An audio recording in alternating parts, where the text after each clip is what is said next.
My role in the graduate school is that I'm the coordinator, so I'm doing a lot of the practical issues. But I'm also the course organizer of the introduction course. During the introduction course we will have interviews with all the group leaders and they will present their research.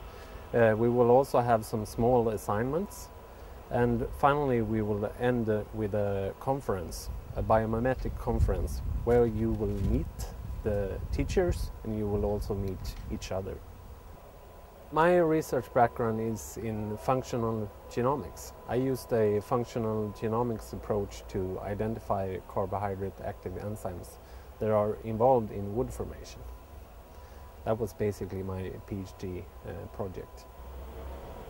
This is a Arabidopsis plant where we have it's a tDNA insertional mutant plant. So we have shut off the gene here, and we're trying to see how the phenotype is changing.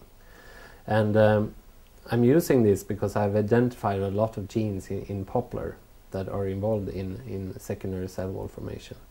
So now I'm trying to understand their function, and then we can also work with Arabidopsis.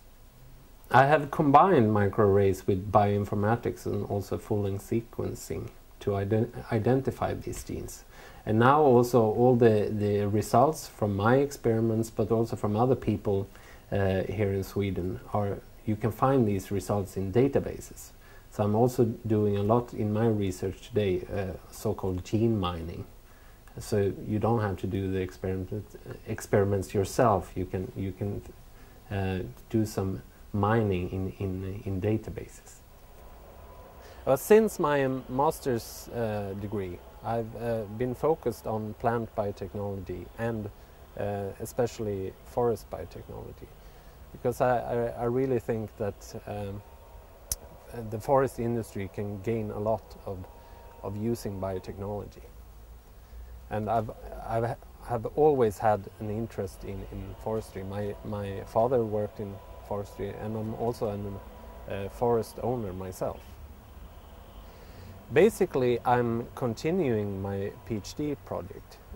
During my PhD project, I identified a lot of enzymes, but we don't know what they are doing. So basically what I'm doing now is trying to understand these enzymes and their role in wood fiber formation.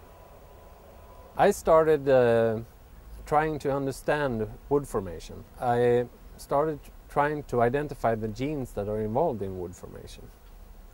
And I used then a technology called microarrays, which is a gene expression method. So we could measure the gene expression of thousands of genes, and then we could see that several hundreds of those were upregulated during secondary cell wall formation, where you have the cellulose biosynthesis, for example. Well, we hope to identify enzymes that we can use in fiber modification, and we can use these to build new fancy biomaterials that could replace the petrol-based plastics that we have today, for example. I think it's a great opportunity for these students to get a cross-disciplinary education.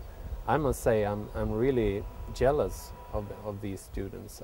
I myself would really love to have this education. So it's really a unique cross-disciplinary education.